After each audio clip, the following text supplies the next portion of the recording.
Shivani Singh and welcome to this channel. Here we are going to study the 8th chapter from Home Science class 12th and the name of this chapter is Design for Fabric and Apparel. तो यहाँ पे हम सबसे पहले design analysis पढ़ेंगे कि क्या होता है डिज़ाइन। देखो जब भी हम कोई ऑब्जेक्ट बनाते हैं तो उसके लिए प्लान बनाते हैं, तो प्लान को एक अरेंजमेंट से बनाना, एक प्लान से कोई चीज़ बनाना ही डिज़ाइन कहलाता है। प्लान के हिसाब से जब कोई चीज़ हम बनाते हैं तो उसको हम डिज़ाइन कहते हैं। तो जो हमारा प्लान है वही डिज़ाइन है जिसके बेसिस पे हमने कोई ऑब्जेक्ट बनाया। ठीक है, तो डिज़ाइन कुछ नहीं है, एक प्लान है।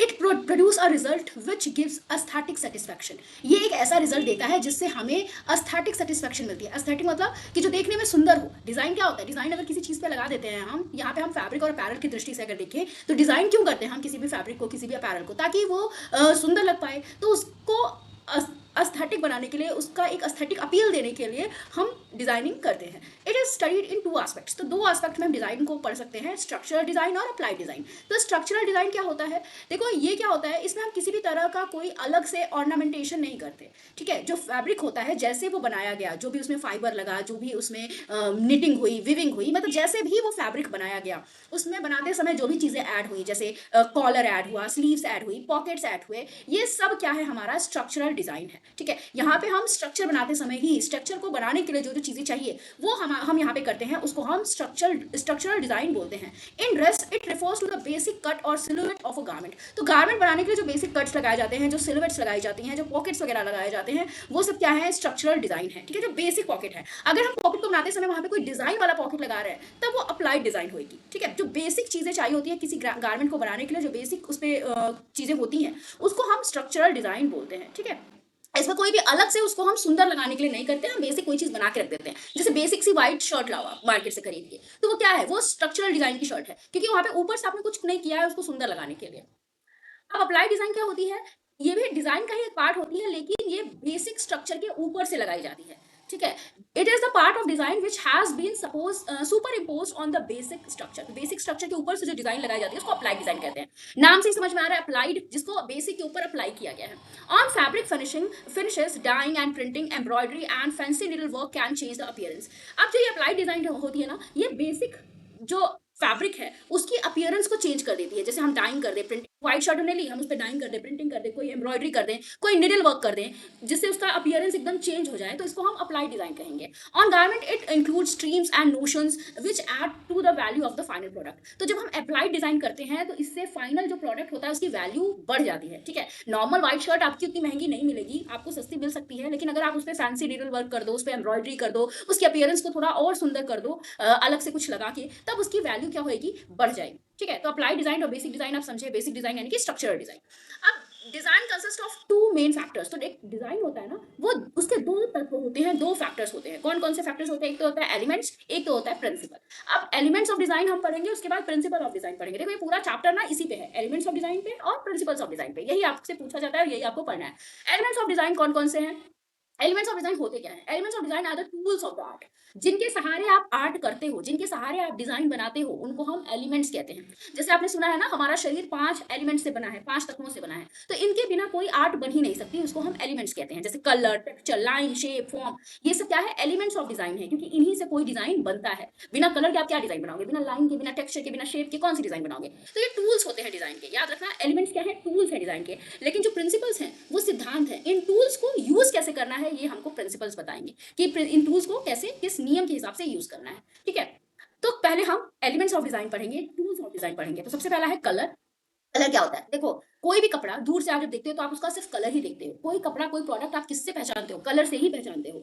Colour reflect the season, event and spirit of people. Colour से बहुत कुछ समझ में आता है। सीजन समझ में आता है, क्या इवेंट है वो समझ में आता है, लोग कैसे हैं ये भी समझ में आता है उनकी कलर चॉइसेस से। Colour is an important part of fashion. Fashion की जब हम बात करते हैं तो कलर बहुत ज्यादा इंपॉर्टेंट पार्ट है फैशन का। तो इसी से हम कलर में, हम जब हम पढ़ रहे हैं तो कलर थियरी भी हम पढ़ेंगे। कलर थियरी भी इंपॉर्टेंट है। The colour that is observe by the brain is dependent on the particular wavelength और combination of wavelengths of the light source. Colour हमको कैसे दिखते हैं? कलर की जो हर कलर की एक वेवलेंथ होती है, उस वेवलेंथ के बेसिस पे ही हमको कलर दिखते हैं। तो एक कलर जो है ना, वो जब लाइट में आता है तभी हमको दिखता है। अंधेरे में आपको कोई कलर दिखता है? नहीं दिखता। तो कलर के लिए, कलर दिखने के लिए आपके पास क्या होनी चाहिए? लाइट होनी चाहिए। ठीक है, और लाइट की वेवलेंथ कैसी है? वो वेवलेंथ उस पर्टिकुलर ऑब्जेक्ट पे कितना जा पा रही है, क्या वेवलेंथ की जो इंटेंसिटी है वो, ये सब हम देखेंगे तब हमें पता चलता है कि कोई कलर दिख कैसा रहा है। टू सी एनी कलर और any material light must be reflected, तो किसी भी चीज को देखने के लिए लाइट होनी चाहिए। Reflected from the object to be seen by the eye, तो लाइट को उस ऑब्जेक्ट पे पड़ना पड़ेगा, उस ऑब्जेक्ट से रिफ्लेक्ट होना पड़ेगा, तभी हमारी आंखें उसको देख पाएंगी। When all light rays are reflected the object appears white, when none are reflected it is black. याद रखना, ये पूछा जाता है कि कोई भी ऑब्जेक्ट व्हाइट कब दिखता है। देखो, जो जितनी भी लाइट की रेज हैं वो सारी अगर रिफ्लेक्ट हो गई तब हमको वो कपड़ा व्हाइट दिखेगा। लेकिन अगर जो लाइट की रेज है वो कोई भी रिफ्लेक्ट नहीं हो पाई, एक भी रे रिफ्लेक्ट नहीं हो पाई, तो हमारा कपड़ा कैसा दिखेगा? ब्लैक दिखेगा। तो सारी जब रेज रिफ्लेक्ट हो गई तो कपड़ा व्हाइट, कोई भी रेज रिफ्लेक्ट नहीं हो पाई तो कपड़ा ब्लैक हमें दिखेगा। उसके बाद अंडरस्टैंडिंग कलर, कलर को हम कैसे समझ सकते हैं? Sunlight is the radiant energy reaching the earth from sun by light waves. Sunlight क्या है? वो लाइट वेव्स हैं जो सन से हमको मिलती हैं। Light falling on raindrops scattered to produce the spectrum of 7 colour. जब रेन ड्रॉप्स पे लाइट पड़ती हैं तो वो 7 रंग बिखेरती हैं, जिसको हम इंद्रधनुष कहते हैं। ठीक है, आपने देखा होगा बारिश के बाद इंद्रधनुष आसमान में, तो जब जो ड्रॉप्स होती हैं हमारे एनवायरमेंट में, वो उन्हीं से होकर जब सूर्य की रोशनी गुजरती है तो 7 रंग बिखर के आते हैं। इनको विब्ग्योर कहते हैं। वी से वॉयलेट, आई से इंडिगो, पी से blue, G green, Y yellow, O orange, R red. तो ये 7 कलर हैं जो कि हमको दिखते हैं और यही बेसिक कलर होते हैं। आप कह सकते हो सूर्य में, सनलाइट में ये जो 7 कलर हैं ये होते हैं, प्रोमिनेंट होते हैं। ठीक है, अब कलर के 3 एस्पेक्ट्स हैं। कौन से 3 एस्पेक्ट्स हैं? ह्यू, वैल्यू एंड इंटेंसिटी। इंटेंसिटी को क्रोमा भी कहते हैं, इसको ध्यान रखना। ह्यू का मतलब कलर, कलर ही ह्यू है। ठीक है, hue is a common name of the colour, colour को ह्यू बोलते हैं।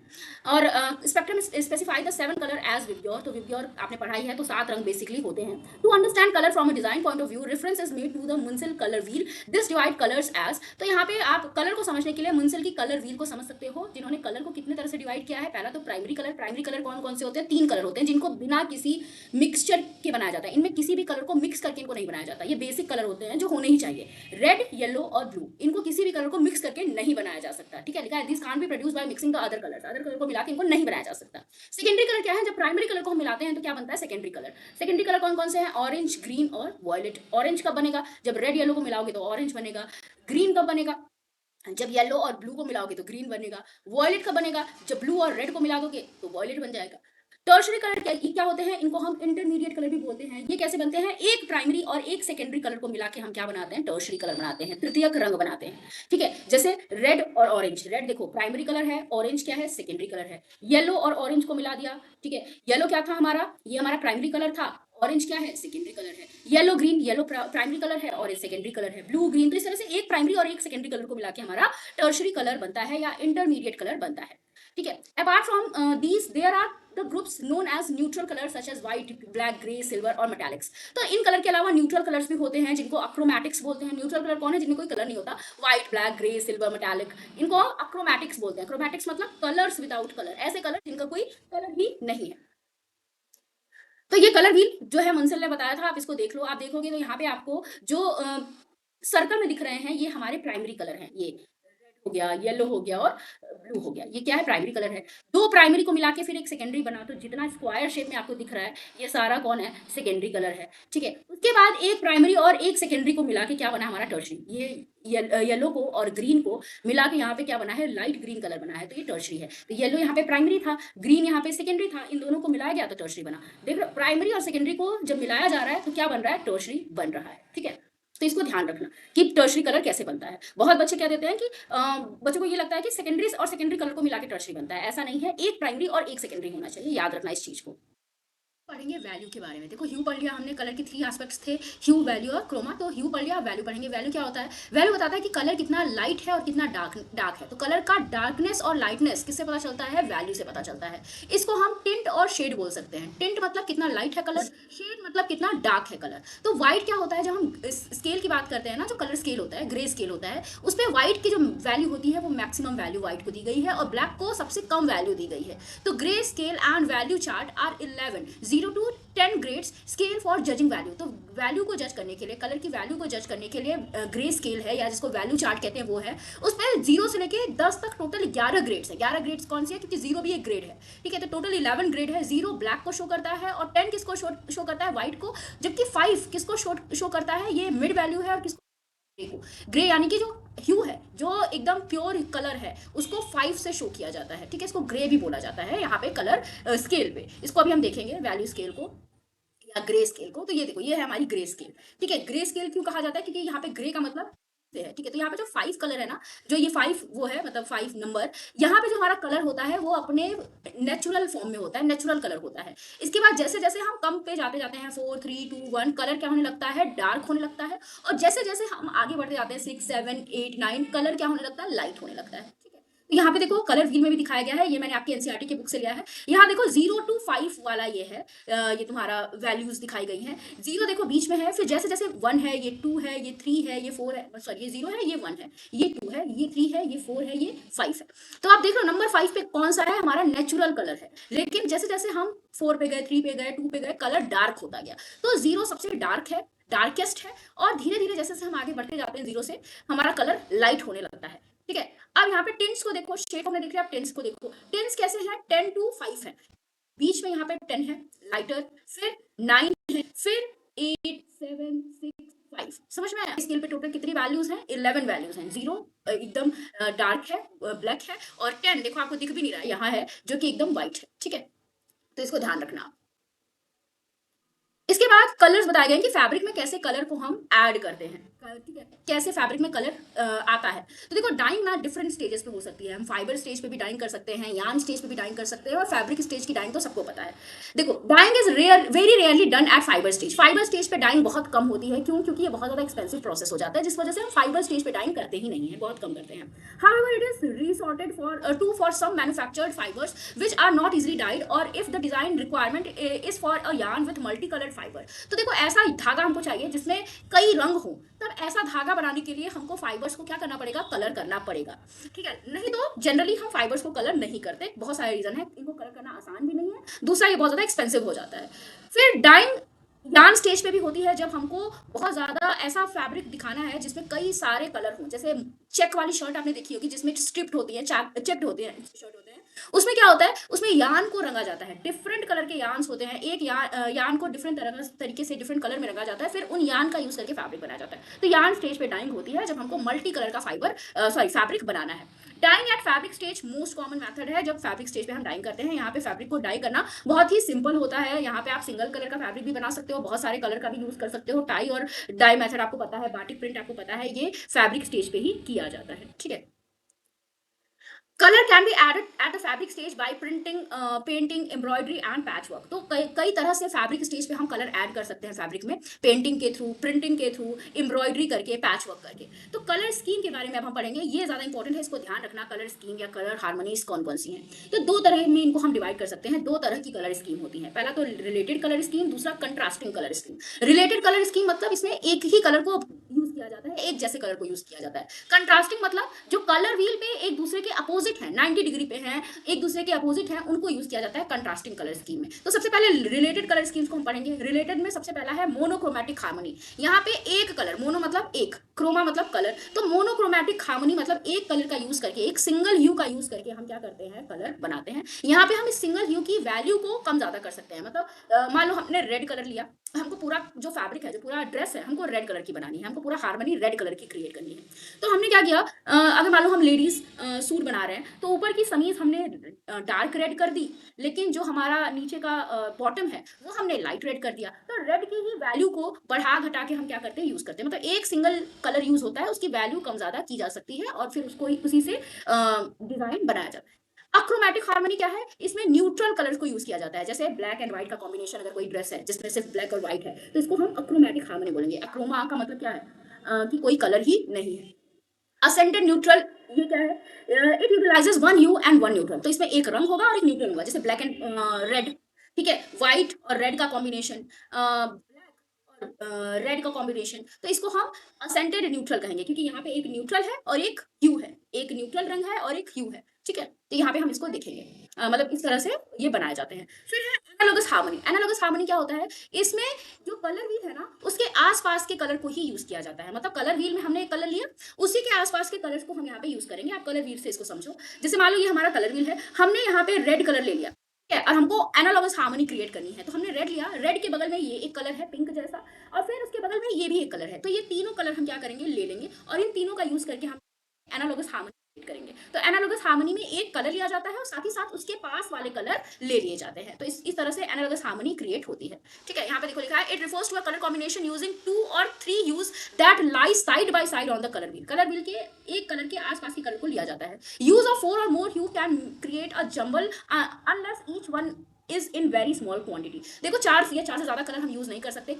नहीं करते, क्योंकि वो बहुत ज्यादा खराब लुक देगा। हाँ, तब यूज कर सकते हैं जब हमको ये जो कलर है ये क्या हो, थोड़ा थोड़ा लेने हो, मतलब छोटा छोटा थोड़ा थोड़ा कलर यूज करना हो, तब हम ये कर सकते हैं। अन्यथा हम क्या करते हैं, 3 ही कलर ज्यादा ज्यादा यूज करते हैं। तो हमने क्या पढ़ा, हमने रिलेटेड कलर स्कीम्स को पढ़ा। रिलेटेड कलर स्कीम्स में हमने देखा कौन कौन सी थी हमारी, मोनोक्रोमैटिक, अक्रोमैटिक, असेंटेड और एनालॉगस। क्यों? क्योंकि ये सारे एक दूसरे से रिलेटेड कलर्स का यहाँ पे यूज होता था, इसलिए इनको रिलेटेड कलर बोलते हैं। कंट्रास्टिंग मतलब एक दूसरे से अपोजिट कलर का यूज होगा।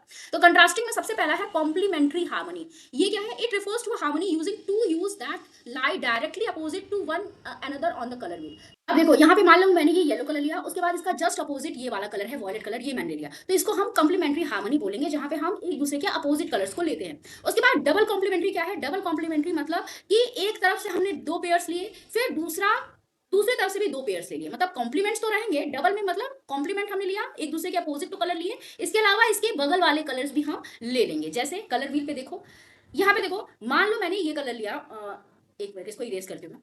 हाँ, जैसे मान लो मैंने ये येलो कलर लिया, इसके साथ मैंने इसका अपोजिट ले लिया ये कलर। इसके अलावा डबल कॉम्प्लीमेंट्री हमको क्रिएट करना है, तो इसके अगल बगल का कोई कलर मैं ले लूंगी। मान लो मैंने ये वाला कलर लिया, लाइट ग्रीन जैसा कुछ। अब इसके अपोजिट कौन सा है, ये कलर, तो ये भी मैंने ले लिया, तो इसको कहते हैं डबल कॉम्प्लीमेंट्री। आप एक कलर तो लोगे ही, उसके अपोजिट वाला भी लोगे, साथ ही साथ उसके बगल वाले का भी अपोजिट लोगे। ठीक है, येलो लिया, येलो का अपोजिट वॉयलेट था, फिर मैंने येलो के बगल वाला लिया जो कि लाइट ग्रीन था, और लाइट ग्रीन का अपोजिट ये पिंक कलर था। तो इस तरह से हमने यहाँ पे डबल कॉम्प्लीमेंट्री क्रिएट की। अब यहाँ पे इन चारों कलर्स का हम यूज करेंगे, तब हमारी डबल कॉम्प्लीमेंट्री क्रिएट होगी। इसके बाद नेक्स्ट है स्प्लिट कॉम्प्लीमेंट्री हार्मनी। इसमें 3 कलर को यूज किया जाता है, एक ह्यू होता है और उसका कॉम्प्लीमेंट होता है। कॉम्प्लीमेंट को ना लेके हम उसके अगल बगल वाले कलर्स को ले लेते हैं। जैसे यहाँ पे मैंने मान लो येलो कलर लिया, ये एक ह्यू हुआ, इसका कॉम्प्लीमेंट कौन है, ये कलर, वॉयलेट कलर, लेकिन इसको मैंने ना लेके क्या ले लिया, इसके अगल बगल वाले 2 कलर ले लिए, ये ले लिया और ये ले लिया, तो हमारे 3 कलर हो गए। एक ह्यू, उसका कॉम्प्लीमेंट मैंने नहीं लिया, उसके कॉम्प्लीमेंट को छोड़ के मैंने अगल बगल के कलर ले लिए, तो यहाँ पे ये स्प्लिट हो गया 2 भागों में, इसीलिए इसको हम स्प्लिट कॉम्प्लीमेंट्री बोलते हैं। इसको ध्यान रखना आप लोग। इसके बाद नेक्स्ट है हमारा एनालॉगस कॉम्प्लीमेंट्री। ये क्या होता है, it is a combination of analogous and complementary scheme. यहाँ पे एनालॉगस और कॉम्प्लीमेंट्री स्कीम का कॉम्बिनेशन होता है। जैसे यहाँ पे क्या किया जाता है, यहाँ पे आपको दोनों कलर स्कीम को यूज करना है। जैसे मान लो यहाँ पे मैंने एनालॉगस के लिए क्या किया, येलो और इसकी 2 शेड्स भी ले ली, 3 कलर यहाँ ले लिए। एनालॉगस के लिए क्या होता है, एनालॉगस क्या होता है कि एक ह्यू, उसके अगल बगल के 2 कलर यूज होते हैं, तो एनालॉगस क्रिएट हो गया। अब इसका जस्ट उल्टा कौन सा था, वॉयलेट कलर था, ये भी मैंने ले लिया, तो टोटल कितने कलर ले लिए मैंने, 4। ठीक है, यहाँ से 3 उठाए मैंने और यहाँ से 1। इसके अलावा आप कोई और कलर भी यूज कर सकते हो, जरूरी नहीं कि यही कलर यूज करो, मैं आपको एग्जाम्पल के लिए यहाँ पे बता रही हूँ। जैसे मान लो अगर आपने यहाँ से रेड कलर को लिया, ठीक है, रेड कलर का एनालॉगस क्या था, ये पिंक और ये वाला लाइट रेड, ये 3 कलर लिए, और इसका जस्ट अपोजिट था हमारा ग्रीन कलर, तो ग्रीन कलर हमने ले लिया। तो इस तरह से हमारा एनालॉगस कॉम्प्लीमेंट्री क्रिएट हुआ। ठीक है, अब हम ट्रायडिक हार्मनी पढ़ेंगे। ये भी एक कलर स्कीम है, इसमें भी 3 ह्यूज का यूज होता है, 3 रंगों का यूज होता है, और ये क्या करते हैं, ये एक दूसरे से बराबर डिस्टेंस पे होते हैं। जैसे यहाँ पे एग्जांपल के लिए आप कलर व्हील में ही देखो, यहाँ पे देखो, मान लो मैंने ये येलो लिया, येलो भी ले लिया, इसके जस्ट तीनों का जब हम देखेंगे ना, 3 कलर लेंगे कलर व्हील से, तीनों एक दूसरे से समान दूरी पे होने चाहिए, ट्रायंगल बनाने चाहिए। ठीक है, तो ये जो है इसको हम ट्रायडिक कहते हैं कि 3 कलर लिए कलर व्हील से और तीनों एक दूसरे से बराबर इक्वल डिस्टेंस पे थे। तो मैंने ये कलर ले लिया, फिर रेड ले लिया, फिर ब्लू ले लिया। इसके अलावा आप दूसरा कलर भी ले सकते हो। जैसे मान लो, इसको मैं इरेज करती हूँ, जैसे मान लो मैंने यहाँ पे ये कलर ले लिया, ठीक है, ये मेरा पहला कलर है। इसके बाद मैंने यहाँ पे ये कलर ले लिया और फिर ये कलर ले लिया, तो आप देखोगे एक ट्रायंगल क्रिएट होगा कलर व्हील में। तीनों कलर जो आप लोगे वो एक दूसरे से बराबर बराबर दूरी पे होंगे, तो इसको हम ट्रायडिक हार्मनी बोलेंगे। ठीक है, तो इस तरह से हमने कलर हार्मनी समझी कि कैसे होती है, रिलेटेड कलर स्कीम्स क्या होती हैं, और कंट्रास्टिंग कलर स्कीम्स क्या होती हैं। रिलेटेड में हमने 4 पढ़ा, कौन कौन सा, मोनोक्रोमैटिक, अक्रोमैटिक, असेंटेड और एनालॉगस। उसके बाद हमने कंट्रास्टिंग में भी 5 पढ़ा, complementary, double complementary, split complementary, और उसके अलावा एनालॉगस और ट्रायडिक हार्मनी। इसके बाद हम टेक्सचर की बात करेंगे। एक हमारा जो एलिमेंट था डिजाइन का वो पूरा हो गया, ह्यू हमने पढ़ लिया, अब हम टेक्सचर पढ़ेंगे। टेक्सचर क्या है, सेंसरी इंप्रेशन है, मतलब देख के, छू के जो हमें चीज समझ में आती है उसको हम टेक्सचर कहते हैं। जब आप कपड़े का मटेरियल हाथ में लेते हो, उसको देखते हो, तो जो आपको महसूस होता है वही टेक्सचर होता है। ठीक है, each material has a distinctive texture. तो हर मटेरियल का अपना अपना टेक्सचर होता है। ठीक है, अब टेक्सचर कैसे डिस्क्राइब किया जा सकता है कि कपड़ा कैसा दिख रहा है, कैसा बिहेव कर रहा है बॉडी पे, और कैसे फील हो रहा है आपको उस कपड़े को पहनने के बाद। कौन कौन से फैक्टर्स हैं जो कि टेक्सचर को डिटरमाइन करते हैं। फाइबर का कंटेंट कैसा है, जिस तरह का फाइबर होगा उस तरह का कपड़े का टेक्सचर होगा। यान कैसे बना है, जिस तरह के फाइबर को मिला के यान बनेगा, जैसे यान बनेगा, जैसा यान का टाइप होगा उस तरह का कपड़े का टेक्सचर होगा। फैब्रिक का कंस्ट्रक्शन की टेक्निक क्या है, किस तरह से फैब्रिक बनाया गया है, विविंग के थ्रू बनाया गया है, निटिंग के थ्रू बनाया गया है, इंटरलेसिंग इंटरलूकिंग कैसे बनाया गया है, जैसे भी बनाया जाएगा उसका असर कपड़े के टेक्सचर पे आएगा। फैब्रिक पे अगर कोई फिनिशिंग की गई है तो उसका भी असर कपड़े के टेक्सचर पे आएगा। अगर फिनिशिंग की गई है तो कपड़ा हो सकता है खुरदरा बन जाए, मुलायम बन जाए, जैसा फिनिशिंग की गई है। सरफेस ऑर्नामेंटेशन, अगर सरफेस पे कोई ऑर्नामेंटेशन हुआ है, कोई कारीगरी हुई है, कढ़ाई वगैरह हुई है, तो उसका असर भी उसके टेक्सचर पे होगा। तो ये कुछ फैक्टर है जो कपड़े के टेक्सचर को प्रभावित करते हैं। तो हमने दो चीजें पढ़ ली, कलर और टेक्सचर। तीसरा एलिमेंट है हमारा लाइन। लाइन को यूज करके ही क्या बनती है, शेप बनती है, और फिर शेप को यूज करके हम क्या बनाते हैं, डिजाइन बनाते हैं। ठीक है, line and shape are two elements which together create the pattern. तो लाइन और शेप मिलकर पैटर्न बनाते हैं, और पैटर्न से ही फिर हमारा डिजाइन बनता है। तो टाइप ऑफ लाइन हम पढ़ेंगे। तो दो बेसिक टाइप होते हैं लाइन के, दो तरह की लाइन होती है, स्ट्रेट लाइंस और कर्व्ड लाइन। स्ट्रेट लाइन में मतलब जो कहीं से मुड़ी ना हो, एकदम सीधी हो, ऐसे भी हो सकती है स्ट्रेट लाइन, ऐसे भी हो सकती है, ऐसे भी हो सकती है। तो स्ट्रेट लाइन आपकी वर्टिकल भी हो सकती है। वर्टिकल कैसी है, जो अप टू डाउन मूवमेंट को दिखाती है ऐसे। और ये क्या करती है, ये हाइट को इंफोसाइज करती है। मतलब अगर जब स्ट्रेट लाइन वाले कपड़े आप पहनोगे तो ये हाइट का इल्यूजन देगी, ऐसा लगेगा कि जो पहनने वाला है उसकी हाइट थोड़ी ज्यादा है। हॉरिजॉन्टल लाइंस क्या होती है, ये साइड टू साइड मूव होती हैं और ये विड्थ का इल्यूजन देती हैं, ऐसा लगता है कि जो पहनने वाला है वो थोड़ा मोटा है। ऑब्लिक या डायगोनल लाइन ऐसी होती हैं, ऑब्लिक जैसे आप देते हो, ये क्या करती है, ये डिफरेंट डिग्री की हो सकती है। मतलब इसको भी आप ऑब्लिक कहोगे, इसको भी ऑब्लिक कहोगे, इसको भी ऑब्लिक कहोगे। तो मतलब डिग्री कितनी डिग्री का है कौन सी लाइन, उस तरह से हम बता सकते हैं कि कैसा ऑब्लिक वो है। ये सारी जो है ना, ये चारों मैंने ऑब्लिक लाइन ही क्रिएट की है। तो इनकी डिग्री को हम बढ़ा घटा सकते हैं, जिससे हम हाइट और विड्थ पे असर डालते हैं। अगर चौड़ाई में ये लाइन ज्यादा रहेगी ऑब्लिक लाइन, तो विड्थ पे असर पड़ेगा। लंबाई में ज्यादा रहेगी तो ये हाइट पे असर होगा। तो लाइन के एंगल पे डिपेंड करता है कि वो किसका इल्यूजन देगी, विड्थ का कि हाइट का। तो हमने अब यहाँ पे स्ट्रेट लाइन पढ़ ली। अब हमारी कर्व लाइन है। कर्व लाइन कैसी होती है, जो थोड़ी सी मुड़ी हुई हो, उनको हम कर्व लाइन बोलते हैं। जैसे पैराबोला का शेप हो गया, मेंडर, हेयर पिन, एट। ये देखो एट जो जब हम बनाते हैं तो कैसे बनाते हैं, कर्व लाइन का यूज करके ही बनाते हैं। Long and flowing curve lines हो सकती हैं, लार्ज राउंडेड कर्व्स हो सकते हैं। तो कितने तरह से आप कर्व लाइन बना सकते हो। टिनी पफी कर्व्स हो सकते हैं, मतलब ऐसे ऐसे, ये कर्व लाइन भी है। राउंड कर्व भी दे रहे हो, गोल भी बना रहे हो तो भी आप कर्व ही तो दे रहे हो, स्ट्रेट तो है नहीं। Line expresses visual meaning. तो लाइन कई सारी मीनिंग्स बताती है, वो बताया गया है। Straight line indicate force, strength, rigidity. तो स्ट्रेट लाइन क्या दिखाती है कि आप में कितनी ताकत है, फोर्स है, स्ट्रेंथ है, आप कितने रिजिड हो, अपनी बात पे अड़े हुए हो। जबकि कर्व लाइन क्या दिखाती है, ये सॉफ्टनेस दिखाती है, ग्रेसफुलनेस दिखाती है। Straight line are more dominant, the design effect is masculine. अगर किसी कपड़े में, किसी डिजाइन में स्ट्रेट लाइन ज्यादा है तो ये मैस्कुलिन इफेक्ट देगा। लेकिन अगर कर्व्ड लाइन ज्यादा है तो ये फेमिनिटी का इफेक्ट देगा, फेमिनिन इफेक्ट देगा। ठीक है, तो आप इसको भी ध्यान रखना। अब हम शेप पढ़ेंगे। हमने कलर पढ़ लिया, टेक्सचर पढ़ लिया, लाइन पढ़ लिया, अब हम शेप पढ़ेंगे। शेप कैसे क्रिएट किए जाते हैं, लाइंस को कनेक्ट करके शेप क्रिएट किए जाते हैं। तो डिफरेंट तरह की लाइन से डिफरेंट डिफरेंट शेप क्रिएट किए जा सकते हैं। By using different type of line in different combination, numerous variety of shape can be created. तो कितने टाइप के शेप हैं ये बताए गए हैं, नेचुरल शेप, स्टाइलाइज शेप और ज्योमेट्रिकल, अब्स्ट्रैक्ट, ये सारे शेप हैं। प्रिंसिपल्स ऑफ डिजाइन पढ़ेंगे। अब हमने एलिमेंट ऑफ डिजाइन पढ़ लिया, जिसमें हमने कलर, टेक्सचर, लाइन, शेप पढ़ा। अब हम प्रिंसिपल्स ऑफ डिजाइन पढ़ेंगे। प्रिंसिपल ऑफ डिजाइन क्या है, ये रूल्स है कि हमको इन एलिमेंट्स को यूज कैसे करना है। Principle of design are the rules that govern how design elements are mixed in a most appropriate way. किस तरह से अच्छे तरीके से हमको इन एलिमेंट्स ऑफ डिजाइन को, जो हमने पीछे पढ़ा, उनको यूज करना है, उसका रूल्स बताते हैं प्रिंसिपल ऑफ डिजाइन। तो कितने प्रिंसिपल ऑफ डिजाइन है, प्रोपोर्शन, बैलेंस, एम्फसाइज, रिदम और हार्मनी। तो ये पांच क्या है, प्रिंसिपल है डिजाइन के। तो इन पांचों को हम बारी बारी पढ़ेंगे। प्रोपोर्शन क्या होता है, प्रोपोर्शन हमें it concerns the relation of one part of an object to another. एक पार्ट का दूसरे पार्ट से क्या रिलेशन है, इसको प्रोपोर्शन बताता है। मतलब अगर आपने कोई सूट बनाया तो जो अपर पार्ट है उसका लोअर पार्ट से क्या रिलेशन है, इसको हम प्रोपोर्शन से देखते हैं। The elements are so skilfully blended that where one leaves off the another one begins is not apparent, is not really apparent. तो यहाँ पे जो जितने भी चीजें यूज हो रही है, जितने भी एलिमेंट्स यूज हो रहे हैं, वो इस तरह से यूज होने चाहिए कि कब एक खत्म हुआ, कब दूसरा शुरू हुआ, वो ज्यादा पता नहीं लगना चाहिए। मतलब सब एक दूसरे से अच्छे से रिलेट करने चाहिए, एक रिलेशन होना चाहिए सभी एलिमेंट्स में। मतलब जिस तरह का टेक्सचर है उसी तरह का कलर होना चाहिए। ठीक है, उसी तरह की लाइन और शेप होनी चाहिए। हर तरह के टेक्सचर पे हर तरह की लाइन, शेप, कलर का आप यूज नहीं कर सकते। तो आपको इसको ध्यान में रखना पड़ेगा। This relationship may be created in size, colour, shape and texture. All these need to be pleasingly related to each other and to the whole. तो एक दूसरे से ये क्या होने चाहिए, रिलेटेड होने चाहिए, ये सारे टेक्सचर, कलर, शेप, ठीक है, और एक दूसरे से रिलेटेड हो और क्या करें, एक अच्छा प्लीजिंग इफेक्ट दे। तो प्रोपोर्शन कैसे क्रिएट किया जा सकता है, कलर में प्रोपोर्शन होना चाहिए, टेक्सचर में भी प्रोपोर्शन होना चाहिए, शेप और फॉर्म में भी प्रोपोर्शन होना चाहिए। ऐसा नहीं कि कोई एक कलर आप दूसरा यूज कर लो तो कोई एकदम में दूसरा यूज कर लो। जैसे अगर आप रेड के साथ आप क्या कर लो, वॉयलेट यूज कर लो, वॉयलेट यूज कर लो, या फिर रेड के साथ ऐसा कलर यूज कर लो जो रेड को कॉम्प्लीमेंट ही ना करे, एकदम खराब कर दे। तो वो चीजें आपको देखनी है। रेड के साथ आप व्हाइट यूज करो तो ज्यादा अच्छा लगेगा, रेड के साथ ब्लू भी ठीक लगेगा। तो ये देखना है आपको। उसके बाद टेक्सचर में भी प्रोपोर्शन होना चाहिए। जैसा अपर पार्ट का, गारमेंट के अपर पार्ट का टेक्सचर है, वैसे ही लोअर पार्ट का भी टेक्सचर होना चाहिए। कैसी शेप और फॉर्म्स का यूज कर रहे हो। अब ऐसा नहीं है ना कि आपने शर्ट में रेक्टेंगुलर पॉकेट लगाया है तो तो एक तरफ रेक्टेंगुलर लगा दो, एक तरफ ट्रायंगुलर लगा दो, ऐसा तो नहीं है ना। आपको ये ध्यान रखना पड़ेगा शेप और फॉर्म्स में क्या हो, एक रिलेशन हो, balance. It is defined as equaling the distribution of weight from the central point of the garment। तो यहाँ पे बैलेंस का मतलब है कि जो वेट है वो गारमेंट के हर दोनों तरफ क्या होना चाहिए, सेम होना चाहिए। मान लीजिए कोई गारमेंट है तो दोनों तरफ जो वेट है वो इक्वल होना चाहिए, इसको कहते हैं बैलेंस, ठीक है। अब garment need to be balance both vertically and horizontally. तो वर्टिकली भी बैलेंस होना चाहिए कोई गारमेंट और हॉरिजॉन्टली भी बैलेंस्ड होना चाहिए।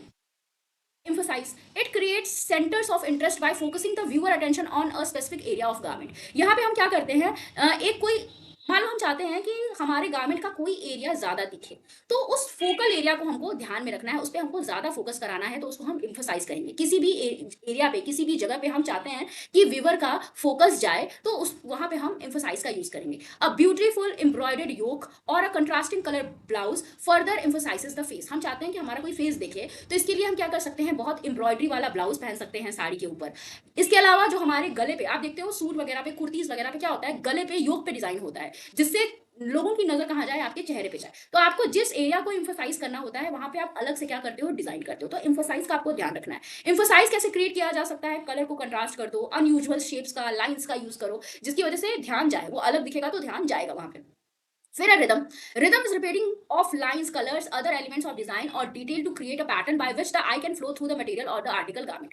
तो यहाँ पे क्या आता है, रिदम का मतलब है कि लाइंस और कलर्स जो यूज हो रहे हैं किसी भी गारमेंट में, किसी भी फैब्रिक में, वो ऐसे होने चाहिए कि वो पैटर्न क्रिएट करे। जैसे यहाँ अगर कोई व्यक्ति आपके कपड़े को देखना शुरू करे तो वो ऊपर से नीचे तक पूरा देखे, तो एक फ्लो क्रिएट हो।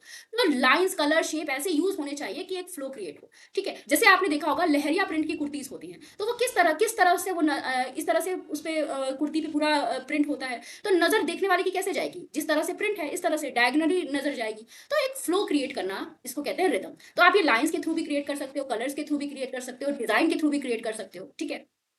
Rhythm can be created by use of line shape, ये बता दिया मैंने।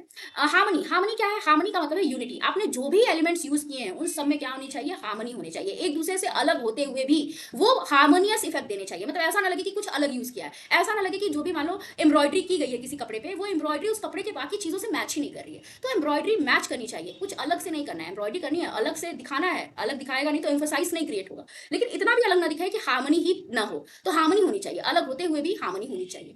It is a critical factor in producing marketable design. तो अगर आपको मार्केटेबल डिजाइन प्रोड्यूस करना है, मतलब ऐसा डिजाइन जिसको पब्लिक मांगे, जिसको पब्लिक एक्सेप्ट करे, तो फिर आपको इस हार्मनी फैक्टर का ध्यान रखना पड़ेगा। तो इस तरह से हार्मनी आप कैसे क्रिएट कर सकते हो, शेप में हार्मनी होनी चाहिए, टेक्सचर में, कलर में, सब में हार्मनी होनी चाहिए, ठीक है। इसके बाद हम पढ़ेंगे नॉलेज एंड स्किल्स रिक्वायर्ड। इस एरिया में अगर आप आना चाहते हो फैशन डिजाइनिंग के या फैब्रिक डिजाइनिंग के, तो आपके पास क्या क्या स्किल्स होनी चाहिए वो बताई गई हैं। तो knowledge of fibre characteristics, fibre के बारे में आपको पता होना चाहिए कि किस फाइबर की क्या विशेषता है, इसकी एडवांटेज क्या है, इसकी लिमिटेशन क्या है, इस फाइबर की प्रोसेसिंग कैसे होगी, कैसे इससे यान बनेगा, फिर यान से कैसे फैब्रिक बनेगा, आपको ये सब पता होना चाहिए। नॉलेज ऑफ डाइंग प्रॉपर्टीज, कैसे फाइबर को कलर करना है, कौन से फाइबर पे कौन सा कलर चढ़ेगा, कौन से फाइबर पे कौन सा कलर नहीं चढ़ेगा, तो फैब्रिक के हिसाब से, फाइबर के हिसाब से आपको डाइंग करना भी आना चाहिए। Knowledge about the principles of design, principles of design आपको पता होने चाहिए, तभी आप एक मार्केटेबल प्रोडक्ट क्रिएट कर पाओगे। Awareness of changing trends and style, आपको जो भी स्टाइल्स और ट्रेंड चल रहे हैं, जो चीजें आ रही हैं मार्केट में, उसके बारे में अवेयरनेस होनी चाहिए, तभी आप अच्छा एक फैब्रिक, कपड़ा क्रिएट कर पाओगे जो मार्केटेबल हो, जो लोगों को पसंद आए, लोग जिसकी डिमांड करें। Various institution offer both long and short term courses leading to the certificate, a diploma and associate और a bachelor degree in this field. तो इस फील्ड में बहुत सारे कोर्सेज अवेलेबल हैं, सर्टिफिकेट डिग्री ले सकते हो आप, कोई डिप्लोमा कर सकते हो, कोई भी बैचलर डिग्री या पीजी डिग्री आप ले सकते हो। इसी के साथ हमारा ये चैप्टर कंप्लीट होता है। आई होप जो भी हमने आज पढ़ा वो सब आपको समझ में आया हो। वीडियो अच्छा लगा हो तो लाइक कर देना, शेयर कर देना और चैनल को सब्सक्राइब कर देना। अगर कोई डाउट हो तो आप कमेंट सेक्शन में उसको लिख दे सकते हो। Thank you for watching.